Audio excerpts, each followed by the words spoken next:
పరకామణి కేసులో అడ్డంగా దొరికిపోయిన టీటీడీ మాజీ చైర్మన్ భూమన కరుణాకర్ రెడ్డి తిరిగి బుకాయిస్తున్నారని తెలుగుదేశం నేత పట్టాభి ధ్వజమెత్తారు. తిరుమల శ్రీవారి పట్ల మోసపూరితంగా వ్యవహరించిన వైవి సుబ్బారెడ్డి, భూమన కరుణాకర్ రెడ్డి, ధర్మారెడ్డి, చెవిరెడ్డి భాస్కర్ రెడ్డి దుష్ట చతుష్టయానికి త్వరలోనే సరైన శిక్ష పడుతోందన్నారు. పరకామణి చేరి ఈ వ్యవహారంలో భూమన కరుణాకర్ రెడ్డి పాత్రను ఆధారాలతో సహా పట్టాభి వివరించారు. వైవి సుబ్బారెడ్డితో పాటు ధర్మారెడ్డితో పాటు భూమన కరుణాకర్ రెడ్డి యొక్క పాత్ర పరకామణి చోరీ వ్యవహారంలో ఉంది.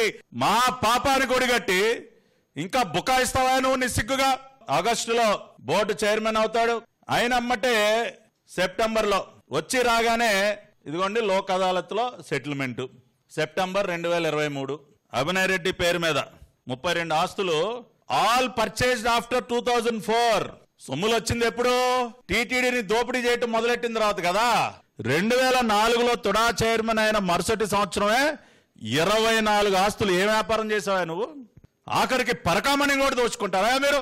ఈ కేసులో మరి అత్యంత కీలక సాక్షి అయినటువంటి సతీష్ కుమార్ అత్యంత దారుణంగా చంపారు. వీళ్ళకి ఇది అలవాటైనటువంటి పని. సతీష్ కుమార్ యొక్క దారుణ హత్య వెనక కూడా భూమన కరుణాకర్ రెడ్డి యొక్క పాత్ర ఉంది.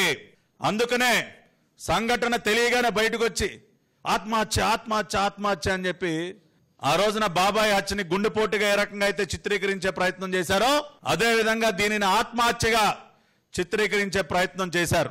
అతి త్వరలోనే ఈ ఘోర పాపానికి ఒడిగట్టినటువంటి ఈ దుష్ట చతుష్టయం ఎవరైతే ఉన్నారో వైవి సుబ్బారెడ్డి, కరుణాకర్ రెడ్డి, చెవిరెడ్డి భాస్కర్ రెడ్డి గాని, ధర్మారెడ్డి గాని, ఈ నలుగురి యొక్క పాత్ర అనేక కుంభకోణాల్లో ఉంది. ఈ పరకామణి ఇష్యూలో ముఖ్యంగా వైవి సుబ్బారెడ్డి, కరుణాకర్ రెడ్డి ఇద్దరు both as chairmans of TTD and Dharma Reddy as EO అన్ని తెలిసి ఈ పాపానికి ఒడిగట్టి విషయం బయటపడిన తర్వాత కూడా దాన్ని కప్పిపెట్టడానికి వీళ్ళు ఆడినటువంటి నాటకాలు, వీళ్ళు చేసినటువంటి పనులన్నీ కూడా ఇవన్నీ కూడా గమనించాలని తెలియజేస్తూ మీ అందరి దగ్గర సెలవు తీసుకుంటున్నాను. నమస్కారం.